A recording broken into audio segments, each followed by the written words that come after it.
Kıymetli hocalarım, sevgili gençler, öncelikle Yüce Rabbimize hamd eder, sevgili Peygamberimize salat ve selam ederek sözlerime başlayayım. İşin latifesi tabii bunlar. Niye bunu söylüyorum? Ben de İmam Hatip mezunu bir amcamızım. Bir, abdestli yaşamayı prensip haline getireceğiz. İki, 5 vakit namazımızı vaktinde kılacağız. 3, bir tane namaz kitabı okuyacağız. 4, çok önemli, kankamızı namaz kılanlardan seçeceğiz. Euzubillahimineşşeytanirracim. Bismillahirrahmanirrahim. Elhamdülillah ve salatu ve selamu ala Resulillah. Hakla batılın mücadelesi ilk insanla beraber başladı. Kabil ile Habil arasında başladı. Hazreti Adem'in evladından birisi katil olurken diğeri şehit edildi. Hakla batılın mücadelesi o gün başladı. Kıyamet sabahına kadar da devam edecek.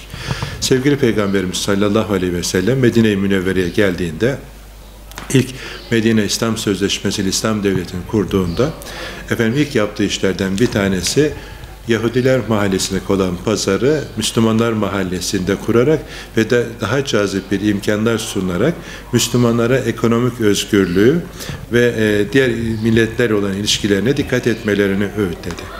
Bu hak ve batıl mücadelesinde ekonomik özgürlük, güç, kuvvet önemli bir nokta. Şimdi Gazze özeline gelecek olursak, Filistin özeline gelecek olursak, Müslümanlar olarak hiçbir şey yapamasak, sadece o zalimlere, Siyonistlere destek olan ülkelerin ve firmaların mallarını kullanmasak, onlara yapılacak en güzel verilecek cezadır. Çünkü bunların dini, imanı paradır.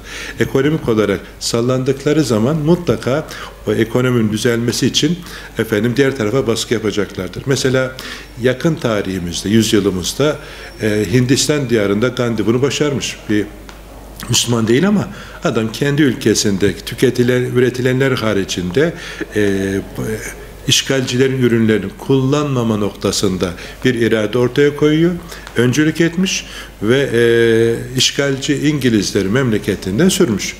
Mümin olarak eğer bizler bunu yapamıyorsak yazıklar olsun bize diye kendi kendimize hayıflanıyoruz ve konforumuzdan taviz veremeyerek kahvemizden, deterjanımızdan, parfümümüzden, giydiğimiz kılık kıyafete kadar eğer bu konuda boykot yapamıyorsak biz de zalimin yanında mazlumun karşısında olmuş oluyoruz. Onun için Müslümanlar olarak sadece bu Gazze'de sınırlı değil, bunu yaşam prensibi haline getirerek ama bugün Gazze özelinde daha dikkat ederek bunu hayatımızın olmazsa olmazı la ilahe der gibi bir iman esası olarak algılayıp ve daima müminin ürettiklerini tüketmeli.